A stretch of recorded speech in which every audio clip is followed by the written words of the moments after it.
Hey guys, we are Mike and Leanna of the Dry Campers. We travel the country doing solar and lithium upfits on RVs. And this week, we got a little something different. Yeah, it was a re-upfit. How's that? A re-upfit. So stay tuned and see what we've got coming up. Hello, and thank you for joining me today. Today actually is a little bit different of a project. It's a 2018 Airstream Classic Limited 33FB.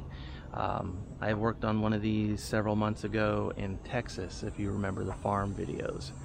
But this one was installed by a different installer, and I was asked to go through it. And the main problem is whenever they turn on the ACs from inverting, the system shuts down after about 15 minutes. So I'm going to do kind of a quick walkthrough, point some things out that I've noticed, and then please don't ask who the installer was. I'm not going to tell you. I'm also not going to show the owners. I'm only going to show the Airstream, and I'm just here to get it working again so that the customer's happy. So yeah, let's get to it. Okay, so we've got 6 batteries total in this battery bank. In this one we have a battery bank of 4 in under the bed. This is a front bedroom version with the tipping up of the bed, and the first thing I see is that all of the batteries come off of both legs, positive and negative, come off the far side. You should have one of either the positive or negative coming off of this side, and then same thing opposing on the other side. So that's the first thing I notice. And then there's also a pair of batteries in here, which are also the exact same thing, just paralleled, and then they both pull off of the same side. So we'll have to make that change. I'm probably going to move these 2 batteries into the battery bank so that we'll have all 6 in here. I'm going to take up this flooring, and this is another thing. Yes, they're in with angle iron, but not. Anyhow, they're not fixed in here. I can literally pull them up. So I've got to get them strapped in, and then on the inside I'll go into more detail on things. But let's get the battery bank wired correctly first, and then we'll go inside and look for some more stuff.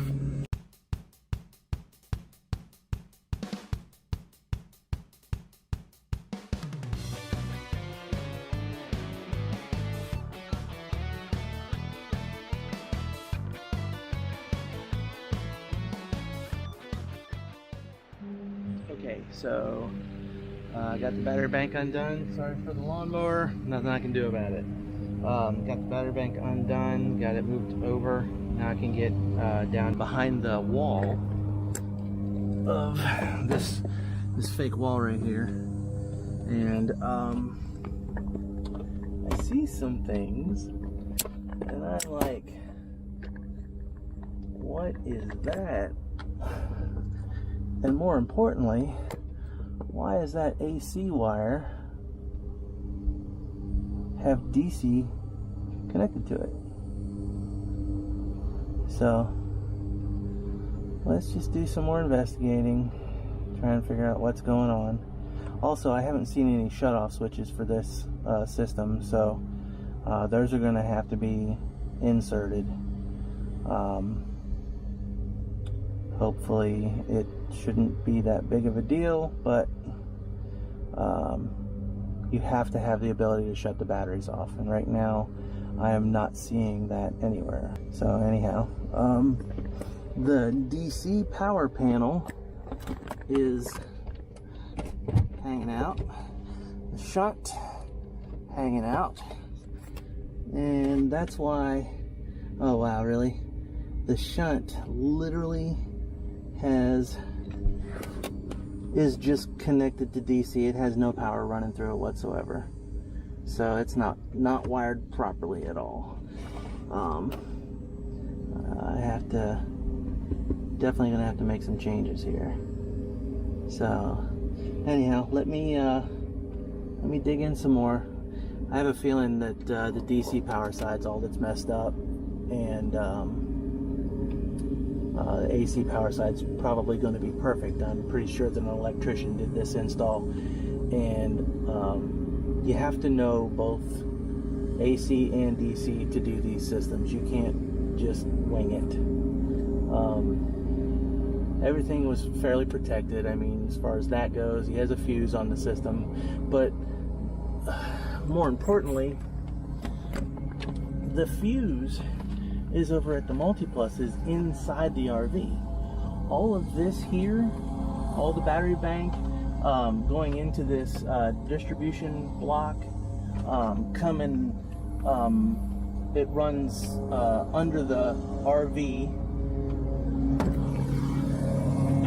into this box, which has the other two batteries. But those wires, should they rub and scrape through, that's a direct connection with no fuse protection on it. Granted, Battleborn batteries are good at, the BMSs have short circuit protection on them, but if it's just a rub, the batteries aren't going to shut off. They're going to think that that's a draw of power, and so that's not great. And then the battery posts with the electrical cable on it, the white and the black wire right there, that's also concerning. I have a feeling that that's probably the solar coming off of the MPPT, which if you read in the MPPT manual, it says do not use this kind of wire. You have to use the fine copper, not the basically household electrical. You need to use like car stereo or welding wire to connect. The reason why is because when you do the connections with that kind of wire, not enough of the wire connects to the terminal, and then you end up heating the wire up. And not in this instance, they only have 1,000 watts on the roof, but I mean, if you were pushing 2,000 or 3,000 watts through a wire, it's going to heat up a lot if you're drawing a lot of power off of the system. So the intentions were good, but fully learn DC power before you tackle this kind of stuff. So let's do some more investigating and get this system put back together. Okay, so let's do a little bit more investigating. So this black wire goes to the shunt, and it's just wired all wrong. But this 2 gauge goes over to the DC power panel, also not fused. Putting full 600 amps of batteries into the DC power panel. So got to add a fuse for that, and a shutoff for that. So you got to be able to turn the power off if you're storing the coach, or if somebody's working on it. Right now there's no way to shut any power off whatsoever, other than just turning off the multipluses, but then you still have 600 amps of power going to all the DC side in the entire coach. It's not a good idea.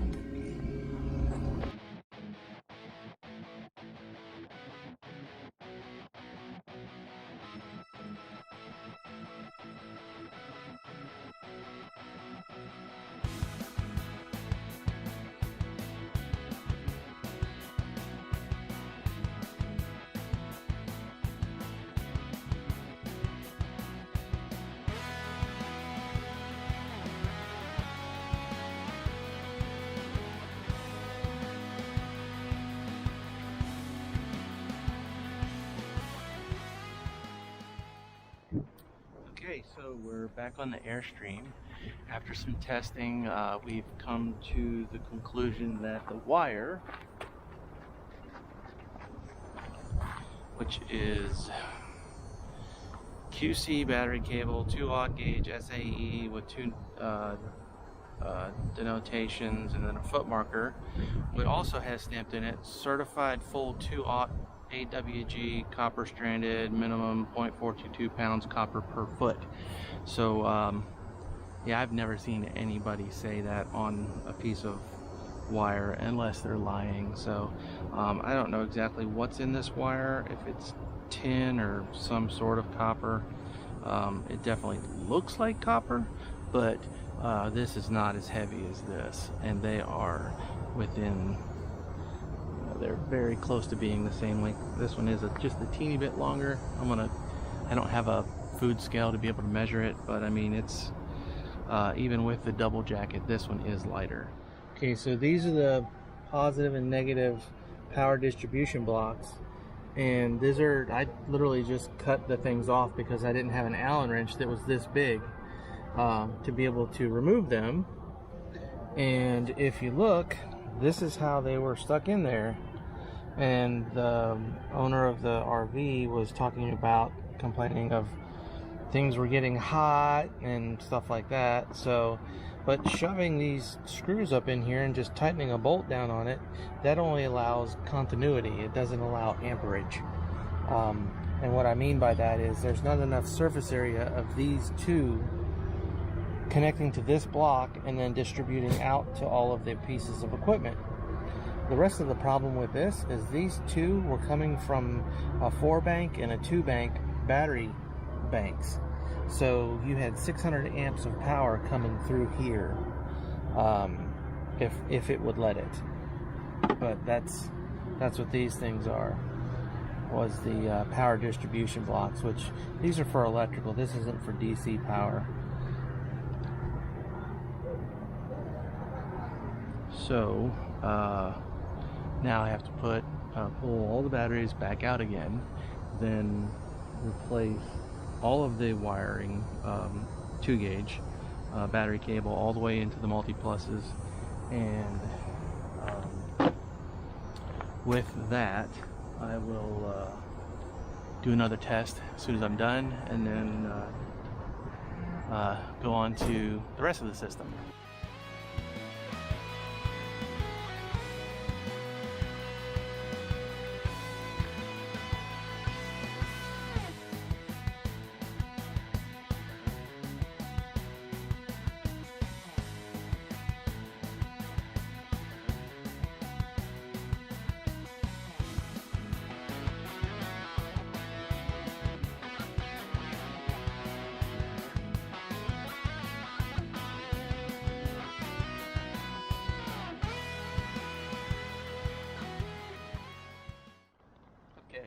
So, just going to show you all the patches that I had to put in because of all of these freaking holes that this guy put.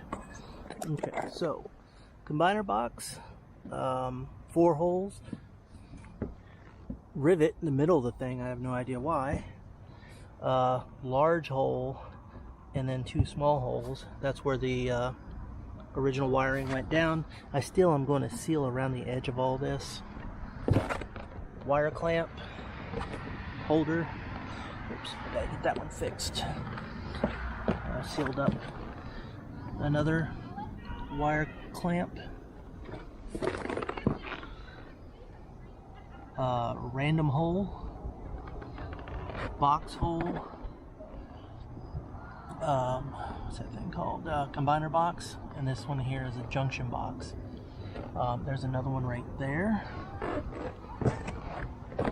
There are 2 more right there, and just under the edge of there is another one. There's an existing combiner box there. I believe that was factory. That's going to stay. And then there's several more up there. I'll video those. I've already videoed a bunch of them. Switch over here. Look up under here. So this is all cleaned out and ready for panel mount. Where's the other one at? Right there. So that one I have to clean yet to put that panel down. That's the rear panel. That one's already clean. That one's already clean. That one's already clean. So, let me get these wrapped up. Get these on before it gets completely dark.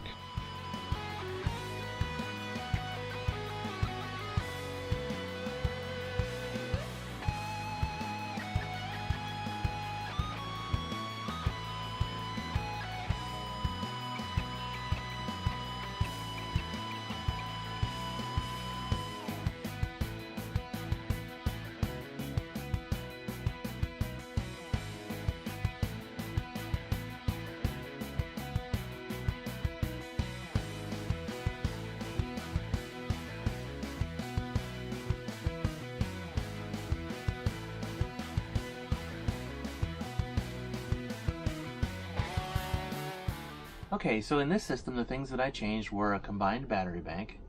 I also added fuses, shutoffs. I had to change out all the battery wiring. I had to change out all of the solar panel mounting wiring. I had to remount all of the solar panels. I had to remove all of the combiner boxes and junction boxes from the roof. There were 4 of each. In my installs, I only use 1 combiner box, whereas in this system he had 4 combiner boxes that led to 4 junction boxes. And then long story short, from the furthest panel to the MPPT, the wire run was at least 40 feet. Yeah.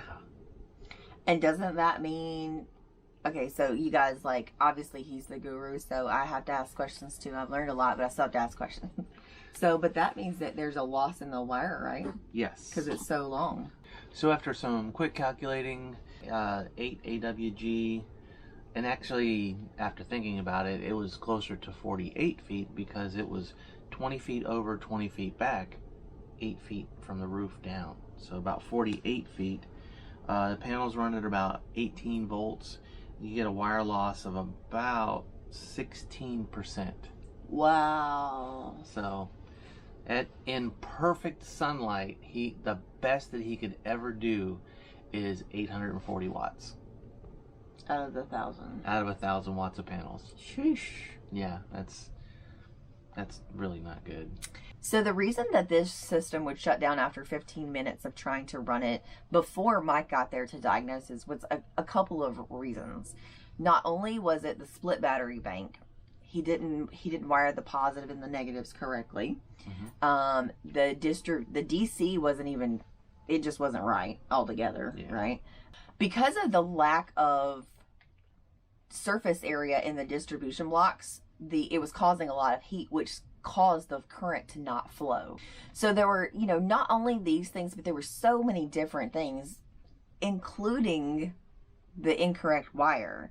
Not only was the battery cable or the battery wiring not actual 2 watt, but the panels were actually ran with electrical wiring, which, again, wouldn't allow the power to actually flow. So in checking the programming of the multi-pluses, both of them, it was actually programmed correctly. So, but you would ask, why would it shut down? When you don't have the ability for current to flow, the voltage drops. So the multi-plus was seeing voltages going down below 12 volts because the current couldn't flow. The system would reach its critical point and the whole thing would shut off. So let's skip straight to installation. This particular installation, the factory beads of where the gutter meets the curve of the roof, some of that was actually cut back all the way down to the aluminum. All of that had to be taken out. I literally had to take every single piece off of the roof, all of the wiring, all of the junction boxes, all of the combiner boxes, and patch. Oh, also all of the wire holders, the little steel wire holders. Yeah. I had to take all of that off, go and repair every single hole first, then rewire it all with PV wire, and then I used 2 gauge coming in from the roof to keep the wire loss to, you know, as small as possible. Then put all the panels, well, clean some more, clean. There were spots where things were mounted right over top of the green mold that was there, so of course nothing stuck. Did he even use sealant? Okay, so the order that he did things was he went up on the roof and he mounted and installed everything, and then came back and tried to caulk it after the fact. So there was no sealant between the body of aluminum and the feet. And we always do that. Anything. Whenever you mount something, just look it up. I mean, you'll find hundreds and hundreds of videos on YouTube. You put your glob of stuff down, you put your thing on it, whatever you're mounting. I say thing means anything. And then you put your screw in it, and then you seal the screw. It's that simple. You can't come back after the fact and reach under a panel that's this far off of the surface and try and seal all the way around the foot. It's just not possible. It was just a poorly done installation. The point of this video is not to throw other people under the bus. The point of this video is that you can't... This is what not to do. Yeah, this is what not to do. And also do your research on who is installing your system. Mm-hmm. Yes. Look the person up, see if they have any proof of install, see if they have any references. I was going to say, we have tons of references for you guys. You know, this is why we also do our channel, but we have, not only do we have tons of references, but we know that our vendors are signing off on us as well. Yes, we also have vendor references. So yes. That's another avenue if somebody's really wants to know if and what we do. So yeah, and that's not to toot our own horn. That's just saying we are professional at what we do. Mm-hmm. Cool. Yeah. Thanks, guys, for joining us on this video. We hope you found it informative. It was very disheartening to have to go through this, and I know for the client, but I know that the client's happy now. I haven't heard anything from them.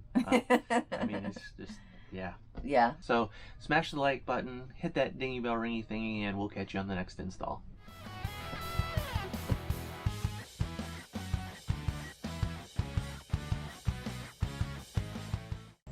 We've got a 2018 19. That's so silly. I'm 2 decades late on that one. So anyhow,